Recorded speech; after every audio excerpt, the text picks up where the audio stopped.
Ô, my friend, o negócio é o seguinte. Ô, João Carlos, você se lembra? Acho que foi final de novembro, ou sei lá, o início de dezembro. Nós fomos ver uma situação lá depois do Colégio Naval, lembra?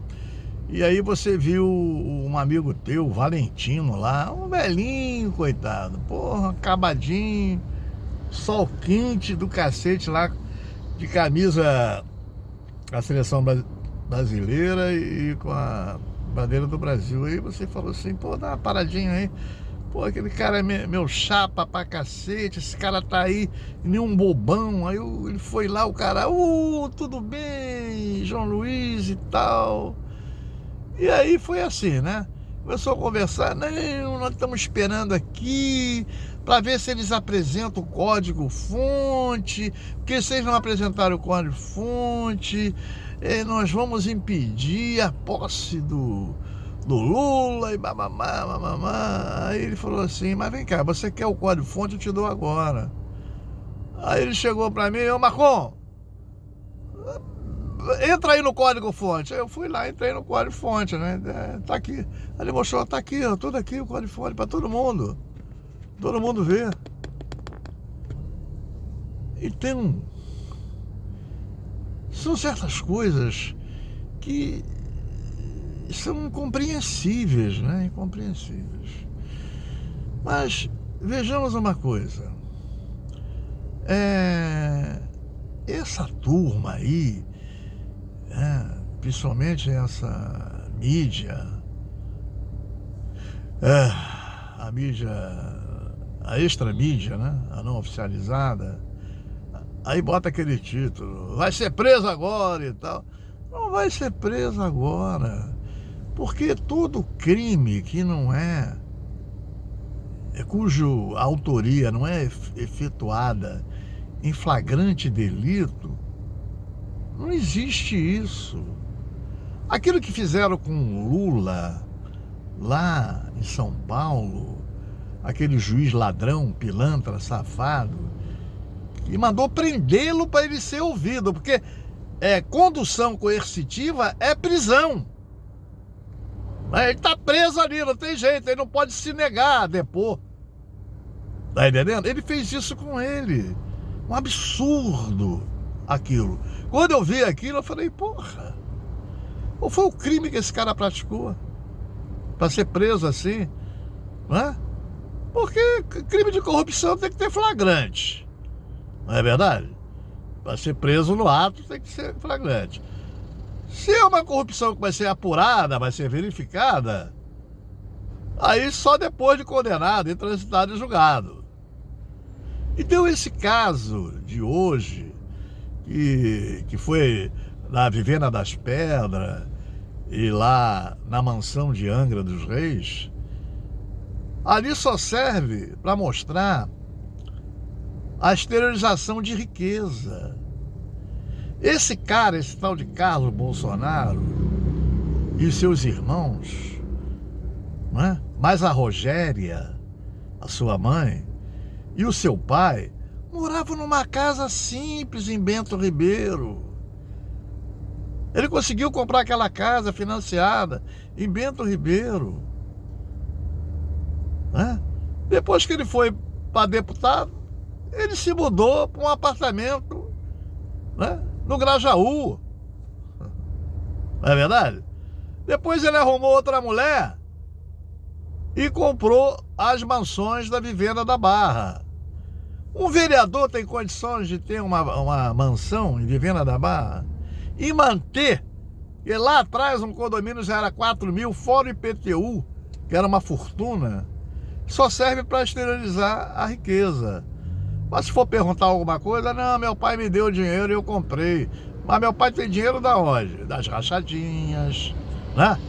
Dos combustíveis que ele mandava botar 1000 litros de gasolina no posto da Barra. Mas não era só ele não, né? Porrada de parlamentares faziam isso, que eu conhecia o Abdala lá, e o Abdala me mostrava lá, porra. Tá entendendo? As cópias das notas fiscais. Eu fui lá. Então, Um cara que foi criado no Vale da Ribeira, era auxiliar de caseiro. O oficial do exército ganhava muito pouco. Ele não participou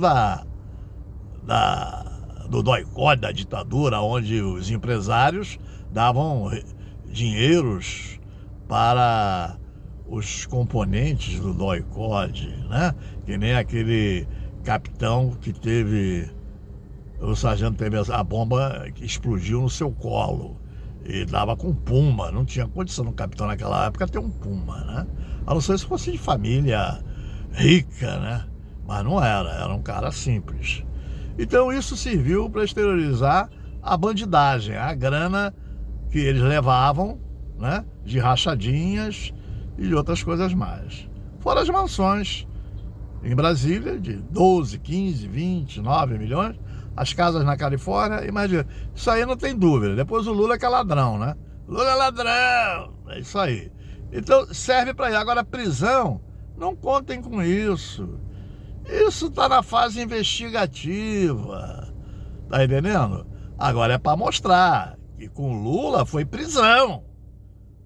Quando pegaram ele lá em São Paulo, ele foi levado à força para a Polícia Federal para ser ouvido por ordem judicial, não é? E o cara apreendeu o tablet do neto, um netinho de 7 anos, que meses depois morreu de meningite. Não é verdade? O irmão, o Vavá, morreu, ele não pôde ao enterro porque o Toffoli era aliado do Bolsonaro e ele tinha que fazer uma onda, né? Porque tinha familiares aí já em cargos comissionados, era o protetor do malandro na época. Falou o seguinte: não vou liberar não, vai para uma unidade, o caixão vai para uma unidade do exército e ele vai lá visitar na unidade do exército. Isso não existe. Na ditadura, Romeu Tuma permitiu que ele foi escoltado ao enterro da mãe. É escolta, o cara não vai fugir. Se ele tivesse que fugir, ele tê-lo-ia feito. Na época, quando ele foi decretada a prisão dele, ele tinha tudo para ir para qualquer país aí, pedindo asilo político. Ele não fez. É cabra macho. Cabra macho. Tá entendendo? Agora, não se iludam. Isso depende de investigação, de apuração, das provas coletadas. Tá entendendo? Isso não é preso porra nenhuma. Agora, se o cara cometer atos que dificultem o exercício da ação penal, olha bem, o exercício da ação penal, não é? O titular da ação penal, que é o Procurador-Geral da República, ele pode requerer a prisão preventiva. Mas os caras não vão fazer isso, nem vão confessar. Todo mundo ali é inocente, todo mundo ali é anjinho. Tá entendendo? Vai todo mundo pro céu. Então não há na onda dessa mídia aí não, tá, entendeu? Prisão, vai ser decretada a prisão. De hoje não escapa. É mentira. É mentira. É para fazer clamor jornalístico, para as pessoas ficarem, e aí, vai ser preso? Não vai ser porra nenhuma. Porque eles têm uma bronca desse juiz do Supremo, o Alexandre de Moraes. Mas Alexandre de Moraes não é um Fernando Moro, né? Sérgio Fernando Moro. Ele é um cara íntegro, ele sabe o que tá fazendo. Prende quando tem flagrante, pô, aí não tem jeito. Flagrante tem que ser preso mesmo. Não houve flagrante, por que vai prender? Não. Tá entendendo? Agora, se a materialidade for robusta, for ampla, e contra fatos não há argumento, aí vão pra cadeia. Tá entendendo? Mas isso não é agora, pô. Entendeu, João Luiz? É que nem aquele caso lá do colégio naval, o velhinho lá, coitado. Aí quando você mostrou a ele o código-fonte, eu não sabia disso. Eu tô sendo mal orientado, eu não venho mais pra cá não, João. Não vou mais pra cá não, tô aqui realmente desidratando e tal. Tá entendendo? Mas por quê? Porque era o Garnier, e o Garnier deu ordem para deixar as unidades da Marinha receber esses pobres coitados. Entendeu? E não adianta. Agora você vê, passeios de lancha, passeios de jet ski, tudo isso o cara tem. Tudo com dinheiro de quem? Do povo brasileiro. Ganha uma fortuna lá no PL. E agora botou o decálogo do PL. Porra, nunca fez isso, nunca fez nada por ninguém nesse país. Nunca ajudou a ninguém nesse país. Nunca fez nada pelo povo. Tá entendendo? Agora, o mal do nosso país é que o povo, ele não lê a história, não vê os feitos de cada presidente, né? Que fez pelo país, pelo Brasil. O que eles têm hoje, tem que agradecer a quem? Aos seus chefes de estados do passado. Que esse que está aí, nada. O que o Temer fez pelo país? Nada. Não é? Agora, o Lula ficou com medo de botar o Renan, de o Renan dar um golpe. O Renan não faria isso. O Renan não faria isso. Aí botou o vampiro, o vampiro armou. Né? Aí deu nessa troça aí. E depois ele fica dizendo, o vampiro, que a dona Dilma Rousseff é uma pessoa muito honesta. Mas eu não tenho a menor dúvida sobre isso. Não tenho a menor dúvida sobre isso. Ela foi uma guerrilheira que peitou Lamarca. Ó, Lamarca, você tá errado, não é por aí que a gente vai resolver. Tá entendendo? E deu nisso que deu aí, né? Foi torturada e tal. Mas ela não foi torturada pelo Brilhante Ustra, não. Ela foi torturada no DOI-CODE de BH e aqui da Barão de Mesquita. Ela não passou por São Paulo, não. E foi condenada aqui no Rio, na auditoria aqui do Rio de Janeiro. Cumpriu a pena, depois foi libertada e foi trabalhar normalmente. Ela saiu fora disso. Tá entendendo? E ela criou a Comissão da Verdade, que mostrou o que foi tão cruel a tortura no Brasil. E um cara que aplaude torturador, diz que o torturador Brilhante Ustra é seu herói. Como é que você vai comungar com um cara desse? Só mesmo um idiota, né? Um cara que não tem noção de porra nenhuma. Não é verdade? Não tem noção de porra nenhuma. Então, João Luiz, esses caras que estão falando aí em Angra, estão falando contigo, e o cara vai ser preso, né? O cara ele foi avisado porque ele tem lá dentro da Polícia Federal, ele tem arapongas lá dentro. Isso aí não há dúvida sobre isso. Tá entendendo? Porque esse Lula, esse Rui Costa, esses caras são muito fraquinhos, porra. Muito fraquinhos. Eles só sabem governar, administrar numa situação de normalidade. Agora, para pegar quem é araponga, quem é quem e tal, quem que está lá, que é traidor, que está fiscalizando, né? Que está fazendo uma instrução de inteligência paralela para denunciar todos os atos do governo, eles não sabem, entendeu? Ele botou um cara para ser chefe do ministro do GSI, aquele G. Dias, pô, um velhinho, coitado, tem, entendeu? Pô, muito fraquinho, não tem. É bem que ele colocou o comandante do exército, tal de Arruda, né? Arruda, o único bolsonarista de 4 estrelas. Ele e o Múcio não souberam. Aí quando deu a cagada, deu a merda, aí que descobriram, não, tem que ser o fulano que comanda lá o São Paulo, o 2º Exército, né? É um grande general. Aí ele é petista. Ele é um cara que, não tem dúvida, né? Ele é petista, quer dizer, um cara que pela legalidade, é petista. Para eles é petista, tá entendendo? Quando é na ilegalidade, aí é democrata. Assim que eu entendo esses caras, entendeu? Mas não se pode fazer nada. Ô João, não vai ser preso agora, vai demorar muito. Não tem flagrante, cara, não tem flagrante, tá entendendo? Então, o devido processo legal tem que passar pelas fases totais, entendeu?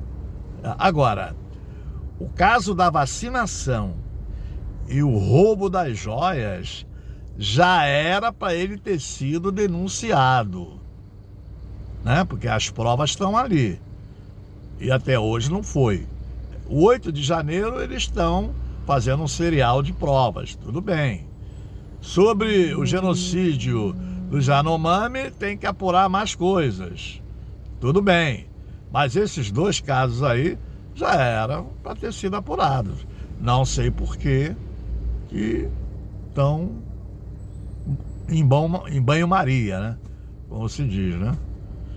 Tá entendendo? Então, não vá na onda dessa mídia aí, não. Vai ser preso hoje não escapa. É mentira, é mentira, é mentira. Agora, serve para mostrar a exteriorização de riqueza. Mas não adianta, não. Eu fui falar isso para um cara uma vez. Mas você queria que ele fosse morar na favela?